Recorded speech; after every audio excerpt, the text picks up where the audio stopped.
Introducing Ita'i, our cloth. Ita'i is an exclusive textile, fashion, and home brand rooted in Okene, with operations in Lagos and New York City.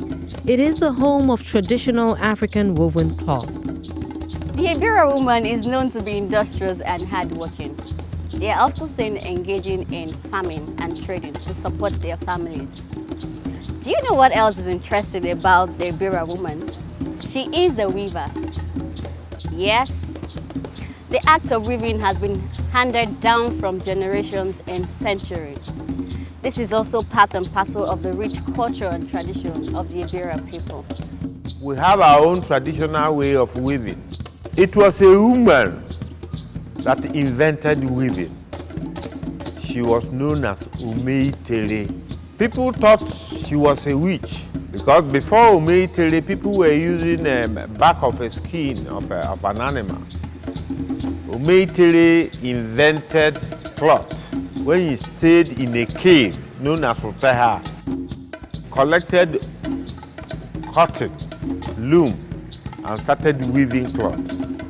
And every woman in Ebiraland must learn the art of weaving.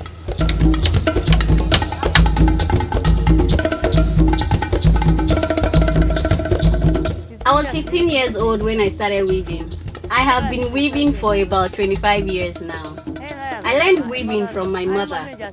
Then I was going to school. After school, I sit with her when she weaves colored strips and some Asian clothes. When I was done with school, I had learned some handwork and weaved alongside. The one I'm weaving now is for a wedding. So those who have wedding ceremony, contact us to weave for them.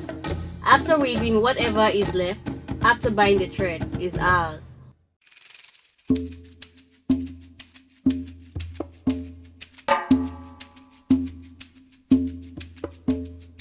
I am weaving colored stripes. That's what the Ebira people call it. I used black, white, purple, and orange for my weaving. After weaving, I sell these 3 strips in Okene Central Market. I weave clothes and I take them to Lagos. There was another fashion designer that came, used our fabric to produce their fashion. And we were so pleased with them. Even you can see from when you were looking at our king, he was so pleased, he was so happy to have them using our fabric. In terms of the quality, the technique, the style, the cloth, the wool, everything about it is so interesting. And so we sat down, looked at it and said, why not tell this story and tell it properly? And we even took it a step further and said, why not globalize our cloth? Why not globalize Ita'i? And so we went even further and partnered with a tremendous designer in Lagos called Zizi Kado, and she was able to put together this tremendous line that it's just breathtaking and nobody even saw coming, and there's so many more designer partnerships to come.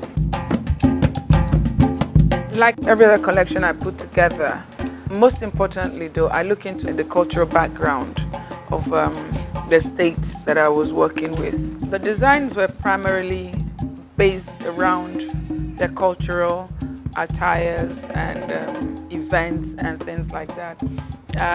Because I did a bit of a mini research, I would say, in terms of how what they wear for different kinds of occasions and things like that, and how they would wear it. And what I did was to kind of like make it a bit more versatile, a bit more cosmopolitan, and a way that it is global. It is not just primarily for Ebira, it's not just for Nigeria, it is for everybody else around the world. I think we're able to make our people see that our fabrics is not just for us alone. It can be sold outside, it can be exported.